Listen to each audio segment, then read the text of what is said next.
What's going on, YouTube family? My name is Trey Catchings, Coach Trey. You know, I'm a personal trainer, been doing that for over 10 years, and I'm also a pro natural bodybuilder, men's physique. The whole purpose of this series of videos is I want to give back to the game.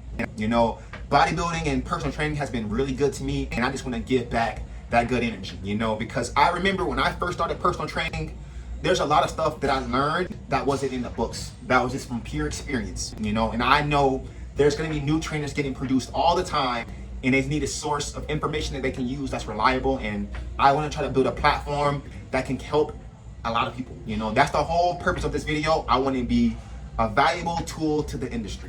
And in today's video, I want to talk about how to get started as a personal trainer, you know, from my perspective. Now, there's a couple things you got to consider. But before I get into all that stuff, if you find any value in this video, don't do me any favors unless you found any value in this video. Leave a like, comment, subscribe, share the video. The first thing you're gonna wanna focus on when you become a personal trainer is you wanna decide on which company that you wanna get certified through. There's multiple companies you can choose from. You can get multiple certifications if you want to.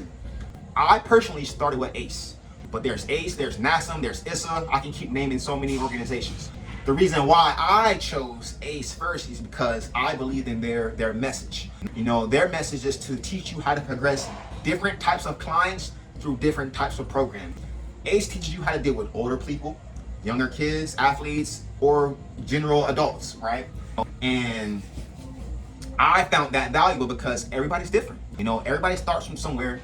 Some people are more advanced than others. You know, ACE gives you a general idea on how to progress the client from point A to point Z through their program, so they're happy and you're happy. All right. The second tip that I recommend you focus on is determining which type of trainer that you want to be. Do you want to work in a corporate gym? Do you want to work for yourself? Or do you want to be an online trainer? I'll give you some tips on all three, just so you have a general idea of what the three consist of and what you can get out of it, the pros and the cons. Let's say you decide to go the corporate route, which is what I did first. I went the corporate route first is because I wanted to know how to run a training business. And when you work at a corporate gym, they teach you a lot of things. Mainly what you're gonna learn like working at a corporate gym is phone game. You gotta get on the phone to get these clients. You know, you have access to databases, you can call clients who haven't been in the gym for months, years, whatever the case is. You have access because you have a corporate database, right? Another pro for working at a corporate gym is you get spoon-fed clients. You don't have to go look for clients because they have fitness directors that will sign clients up for you, to where all you have to do is clock in, train your clients, you clock out. You know, that's another pro. Another pro is they teach you how to do consultations. That's where you're gonna make your money. A consultation is pretty much an interview. You have to see if you and the client connect and relate, and if you can see what the client's lacking on and how you can fill that void to get them to sign up with you. That's what corporate gyms are gonna teach you. Now, a con to working at a corporate gym is there's a limit. You know, you get capped out. So for example, let's say you get on and the gym is like, all right, we're gonna pay you 60% of profits. We're gonna take 40 because we're supplying you the clients and the facility. That's a big sacrifice that you have to make. You know, you're willing to make that because you can be working your behind off and only seeing a small percentage of payments or profits, right?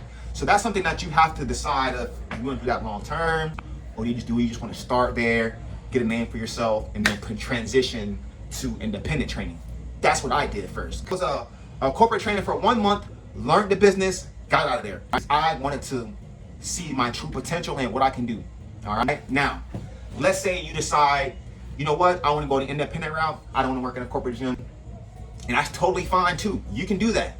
Now, the pros to being an independent trainer is there's no limit to how much money you can make. You know, you can make $100,000 in a year, or you can make $30,000 in a year. It all depends on your effort. It's all on you at the end of the day. So if you're gonna go that route, you're gonna know, hey man, I can make a lot of money or I can make a little bit of money. Now, some cons to working as an independent trainer is it's all on you. It is all on you. If you don't work, you don't get paid. All your business affairs, taxes, marketing, things of that nature, is all on you. Unless you hire a team, but that costs money. And if you're just starting out as a personal trainer, you probably won't have much money, depending where you're at in life. I don't know. I'm just giving you a general idea. All right. Now, a good tool working as an independent trainer is I suggest you find a mom and pop gym that will allow you to pay rent so you can train your clients there without worrying about nothing. Because if you try to go into a corporate gym as an independent trainer and train clients there, the trainers already there are going to be eyeballing you, and they're going to hassle you and haggle you, and you're most likely going to get banned from that gym.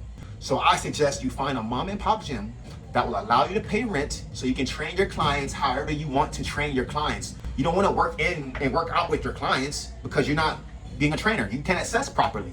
But if you can find a gym that will allow you to pay rent where you can sit back and train your clients without worrying about people over your head, you're good. And then from there, you can put that love and your passion into your business, and you can really grow your business way up here. So that's why I love the independent route. Now, the third route you can take is the online coach.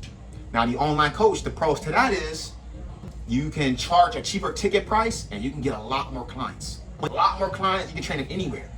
Now, one thing that I suggest is before you make that transition to an online trainer, I recommend you at least train clients for at least 1 year, just so you can identify behaviors and patterns that different clients are gonna do. So you can kind of predict what they're gonna do or what the client should be going through at that moment before you give them that program. Because if you just give them a program and say, hey, follow this, how are you gonna know if they're following it? You gotta have an understanding of what the client's going through. And when you train clients for a year, you're gonna see a lot of patterns. A lot of people do the same stuff, man. They do the same stuff. So that's how you would approach to be an online trainer. Now, the third thing that I suggest is continue your education. Because once you get your foot in the door, that's not it, man, because trainers are being produced everywhere. And one thing I read in the book, when you become a good trainer, you don't have to know everything, you just have to know more than your clients. So by you continuing your education, you're always gonna keep learning. You're gonna keep learning. And 3 things that I suggest that you really get a good general idea of is these 3 things right here: the anatomy, biomechanics, and nutrition. You get those 3 things in check, it's gonna make it so much easier for you for exercise selection, program design, and giving your clients nutritional advice that's gonna progress them from point A to point Z. Because if you're not a dietitian, you can't be giving out meal plans. It's gonna be outside your scope of practice. You should just be giving general tips that's gonna help your clients get from point A to point Z. I'm gonna wrap this video up real quick. So those are my 3 tips on how to get started as a personal trainer. Find the certification that you wanna get in. Determine which type of trainer that you're gonna be. Third, continue your education. If you guys found any value, do like, comment, share, subscribe. I want to try to do these videos maybe once, twice a week to keep the flow going. You know, I want to give back to this industry. So yeah, I'm out of here. Peace out.